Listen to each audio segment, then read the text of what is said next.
അഷ്ടമുടിക്കായലിൻ്റെ തീരത്തുള്ള മനോഹരമായ മറ്റൊരു കടവിലാണ് നമ്മളിപ്പോൾ നിൽക്കുന്നത്.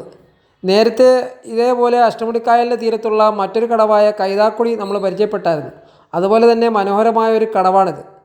അഷ്ടമുടിക്കായലിൻ്റെ തീരത്ത് ഇതുപോലെ പല സ്ഥലങ്ങളിലും കടവുകൾ വളരെ മനോഹരമാക്കി ഇപ്പോൾ ഇട്ടിരിക്കുകയാണ്. നമ്മൾ ഇന്നിപ്പോൾ നിൽക്കുന്നത് കണ്ടച്ചിറ കടവാണ്.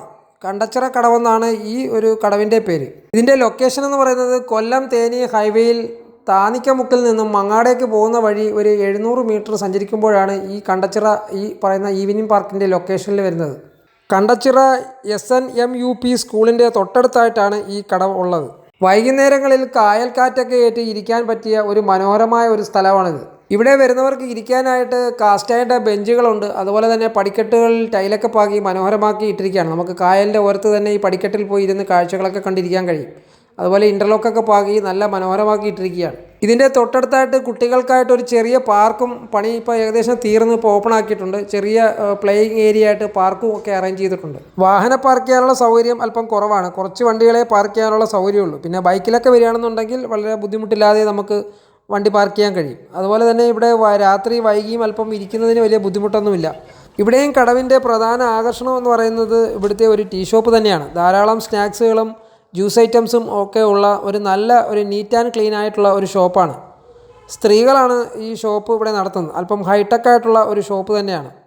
ഇവരുടെ ക്യാപ്ഷൻ തന്നെ മെയ്ഡ് വിത്ത് ലവ് എന്നാണ്. അല്പം സ്നേഹത്തോടെയാണ് ഇവരുടെ സ്നാക്സും ചായയും ഒക്കെ ഇവർ വിളമ്പുന്നത്. ഇവിടെ നിന്ന് ചായയും സ്നാക്സും ഒക്കെ വാങ്ങി കായലിൻ്റെ തീരത്തുള്ള കൽപ്പടവിലും അതുപോലെ തന്നെ ബെഞ്ചുകളിലൊക്കെ ഇരുന്ന് ചായ കുടിക്കാൻ വളരെ ഒരു നല്ല വൈബാണ്. പക്ഷേ ചായ കുടിക്കുന്നവരൊക്കെ ഒരു കാര്യം ഓർക്കുക, ഈ വേസ്റ്റും അതുപോലെ തന്നെ പേപ്പർ ഗ്ലാസ്സുകളൊക്കെ കറക്റ്റായിട്ട് അവിടെ വേസ്റ്റ് ബിന്നുകൾ സ്ഥാപിച്ചിട്ടുണ്ട്. അതിൽ തന്നെ നിക്ഷേപിക്കുക.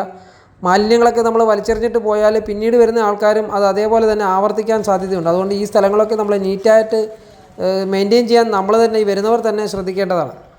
നമ്മൾ ഇത് സോഷ്യൽ മീഡിയ വഴി ഇങ്ങനെ ഓരോ സ്ഥലങ്ങൾ പ്രൊമോട്ട് ചെയ്യുമ്പോൾ പലരും പറയുന്നതാണ് ഇനി ആ സ്ഥലവും കൂടെ നശിപ്പിച്ചേ അടങ്ങൂ എന്ന് പലപ്പോഴും ആക്ഷേപം പറയാറുണ്ട്. അപ്പോൾ അതൊരു പരിധിവരെ സത്യം തന്നെയാണ്. ഈ ആൾക്കാർ കൂടി വരുമ്പോൾ വേസ്റ്റുകളൊക്കെ എറിഞ്ഞ് ആ പരിസരങ്ങളൊക്കെ നാശമാക്കാറുണ്ട്. അപ്പോൾ അതൊരിക്കലും ചെയ്യരുത്. കായലിലൊന്നും പേപ്പറുകളൊന്നും വലിച്ചെറിയരുത്. കറക്റ്റായിട്ട് വേസ്റ്റ് ബിന്നിൽ തന്നെ ഇടാൻ ശ്രദ്ധിക്കുക. അഷ്ടമുടിക്കായലിൻ്റെ മനോഹരമായിട്ടുള്ളൊരു വ്യൂ ആണ് നമുക്ക് ഇവിടെ ഇരുന്നാൽ തന്നെ നമുക്ക് കിട്ടുന്നത്. വൈകുന്നേരങ്ങളിലാണ് ഏറ്റവും വരാൻ നല്ല ഒരു സമയം. ഉച്ച സമയത്തൊക്കെ വന്നു കഴിഞ്ഞാൽ ഇരിക്കാൻ പറ്റില്ല, വെയിലാണ്. വൈകുന്നേരങ്ങളിൽ വന്നു കഴിഞ്ഞാൽ നല്ല സന്ധ്യ വരെയൊക്കെ നമുക്ക് ഇരുന്ന് നല്ല രീതിയിൽ ഇരുന്ന് കാഴ്ചകൾ കണ്ട് ആസ്വദിക്കാൻ കഴിയും. ചകിരിയാണ് ഇവിടെ ഇങ്ങനെ കുതിർക്കാനായിട്ട് ഇട്ടിരിക്കുന്നത്. തൊട്ടടുത്ത് കയറ് പിരിക്കുന്ന സൊസൈറ്റി ഉണ്ട്. അപ്പോൾ അവിടത്തേക്ക് വേണ്ടി ഈ കയറ് പിരിക്കുന്നതിൻ്റെ ആവശ്യത്തിനായിട്ട് ചകിരി കുതിർക്കാനായിട്ട് ഇട്ടിരിക്കുകയാണ്. വരുന്നവർക്ക് പ്രയാസമൊന്നും ഉണ്ടാകുന്നില്ല. കാരണം തൊണ്ട ഇഴുക്കുമ്പോഴാണ് വലിയ രീതിയിലുള്ള സ്മെല്ല് വരുന്നത്. ചകിരി ആയതുകൊണ്ട് വേറെ ബുദ്ധിമുട്ടൊന്നുമില്ല.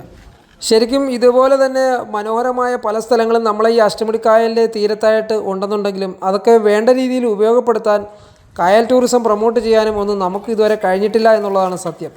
നമ്മൾ മാലിന്യം തള്ളാനുള്ള ഒരു സ്ഥലമായിട്ടാണ് ഈ അഷ്ടമുടിക്കായലിനെ കാണുന്നത്. മനോഹരമായ നമ്മുടെ നാട് വൃത്തിയായി സൂക്ഷിച്ചാൽ തന്നെ ഇവിടെ ടൂറിസം വളരും എന്നുള്ള കാര്യത്തിൽ യാതൊരു സംശയവുമില്ല.